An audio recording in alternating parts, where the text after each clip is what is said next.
Jadi kan ini yang apa yang saya ucapkan itu yang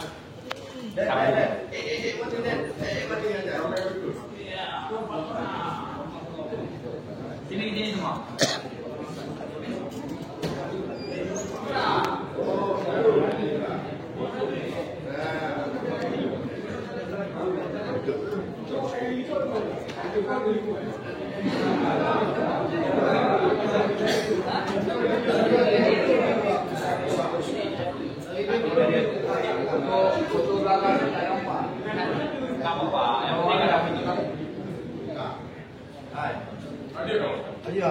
Oke.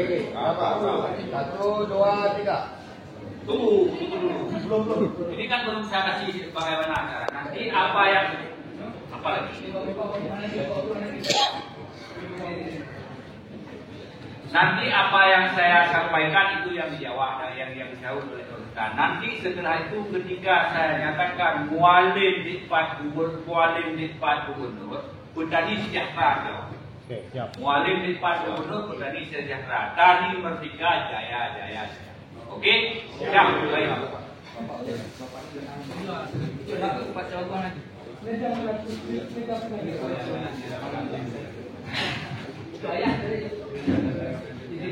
Udah.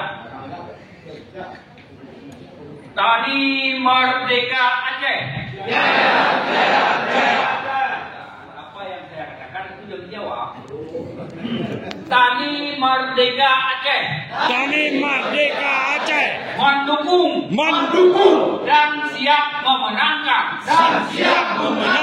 Mualim Depak sebagai Gubernur Aceh periode 2025-2030. Mualim Depak Gubernur Petani Sejahtera.